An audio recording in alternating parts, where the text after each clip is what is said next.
सर्वपल्ली राधाकृष्णन एक शिक्षाविद थे और एक स्पष्ट दृष्टिकोण वाले। आज 5 सितंबर 2020 को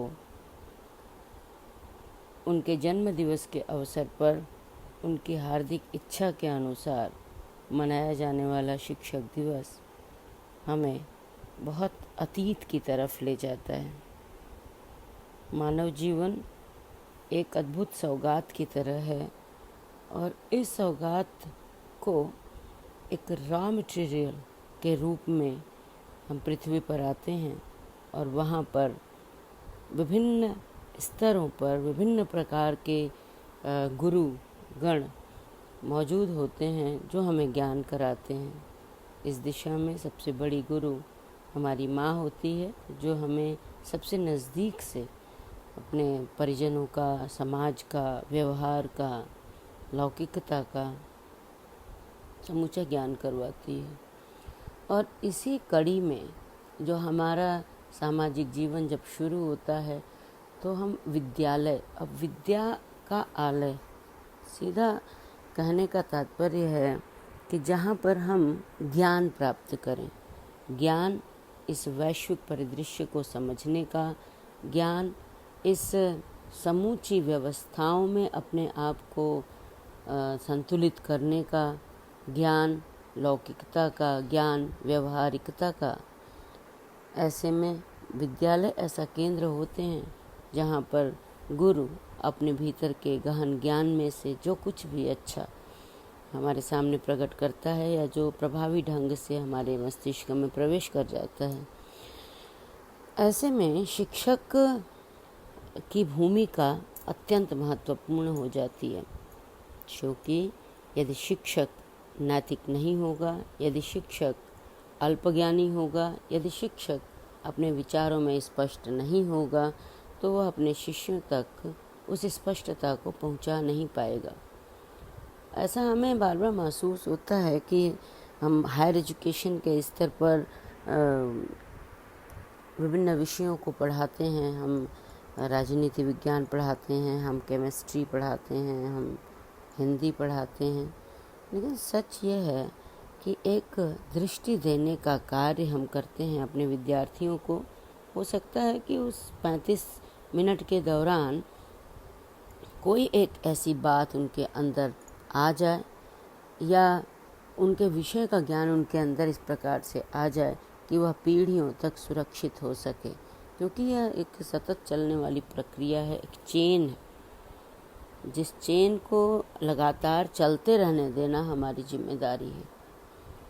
सर्वपल्ली राधाकृष्णन दक्षिण भारत में पैदा हुए एक अत्यंत प्रखर चिंतक थे, जिनका स्पष्ट भारतीय दर्शन को लेकर के उनकी एक स्पष्ट सोच थी और भारतीय दर्शन पर उन्होंने जो अपनी टीकाएं लिखी वो आज भी अंतर्राष्ट्रीय स्तर पर महत्वपूर्ण हैं और लोगों द्वारा नज़ीर के रूप में प्रस्तुत की जाती हैं। वे महात्मा गांधी के साथ उनके विचारों के क्रम में उनके साथ रहे और काशी हिंदू विश्वविद्यालय में अपनी स्पष्ट दृष्टि और सोच के कारण ही यहाँ पर कुलपति पद के रूप में भी रहे और साथ ही साथ उपराष्ट्रपति के तौर पर भी इनको कार्य करने का अवसर मिला। तो इनके जीवन से जो हमें शिक्षा मिलती है वो यही है कि शिक्षा एक सतत चलने वाली प्रक्रिया है। शिक्षा को विस्तार प्रदान करने की आवश्यकता है और साथ ही शिक्षक होना इतना आसान नहीं है, क्योंकि आपके समूचे व्यक्तित्व का आकलन सिर्फ शिक्षक के पद पर रहते ही होता है कि गुरुजी ऐसे हैं, गुरुजी वैसे हैं। इसलिए हमेशा अगर हम ये सोचते हैं कि हम अपने व्यवहार में संकीर्णता भी दिखा दें, हम अपने व्यवहार में कुछ राजनीतिकरण भी कर दें, हम अपने व्यवहार में आज के परिवेश के अकॉर्डिंग हम अपनी मॉडर्निटी भी दिखा दें। कहीं मैं देख रही थी कि कोई अध्यापक अध्यापिकाएं हैं जो महाविद्यालय में अपने स्वरूप में रहते हैं, और भाई जैसे हम शिक्षक की बात कर रहे हैं वैसे कुछ विशेष शिक्षकों की तो और भी बात करनी चाहिए, क्योंकि जैसे आप संस्कृत विषय में तो संस्कृत से आपकी संस्कृति का एहसास होता है।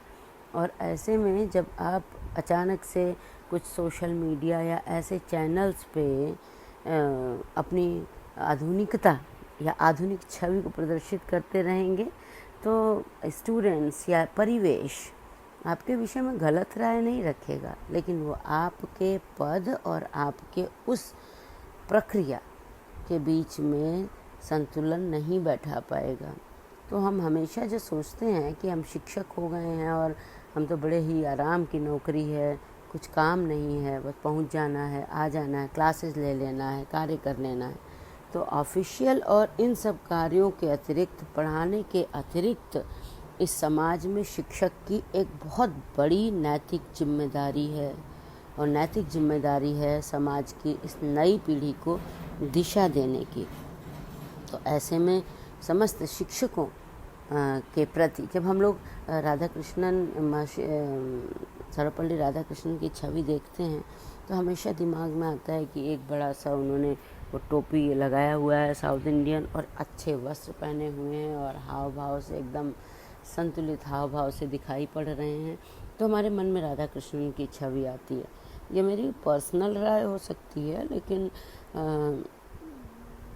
मुझे लगता है कि शायद ये बहुसंख्यक या हमारा जो बहुसंख्यक शिक्षक वर्ग है, बहुसंख्यक हमारा व्यक्तित्व है, उन सबके मन में ऐसी बात होगी।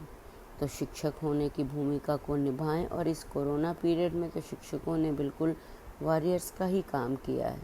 उन्होंने लर्निंग की प्रक्रिया, अधिगम जो सीखने का था, उन्होंने उसको बिल्कुल प्रेशराइज ना होते हुए बहुत ही शौक़ से, बहुत ही अपनी अभिरुचि से उसको सीखा।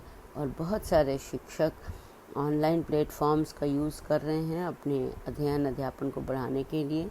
लेकिन हमें इस बात को हमेशा समझना पड़ेगा कि ऑनलाइन शिक्षा ऑफलाइन शिक्षा का विकल्प नहीं हो सकती, क्योंकि गुरु का सानिध्य ही ज्ञान का स्रोत होता है। क्यों ऐसा होता था कि आवासीय विद्यालय बनाए गए, इंटेलिजेंट बच्चों को आवासीय विद्यालय में रखा गया? कारण शायद यही होगा कि जब बच्चे साथ में गुरु के रहेंगे तो चलते फिरते हो सकता है दिन भर में कोई ज्ञान ना हो, 10 दिन में कोई एक ज्ञान हो, लेकिन हाँ, कोई ना कोई एक गुरु का अगर आपने सानिध्य प्राप्त कर लिया तो कुछ ऐसा आपको ज्ञान मिल गया जो आपके व्यक्तिगत छवि का आइडेंटिफिकेशन हो जाएगा और आपकी यूएसपी बनेगी, और आप बाद में कह सकेंगे, सोच सकेंगे कि हमारी इस भूमिका में, हमारे इस यश व प्रतिष्ठा में सिर्फ मेरा नहीं, मेरे गुरु का रोल है। और कोई आपको देख के ऐसा कह सकेगा कि ये हमारे गुरु हैं, या ये देखो ये लड़का या लड़की या व्यक्ति अपने गुरु का रिफ्लेक्शन है। तो यही आपकी सफलता होगी।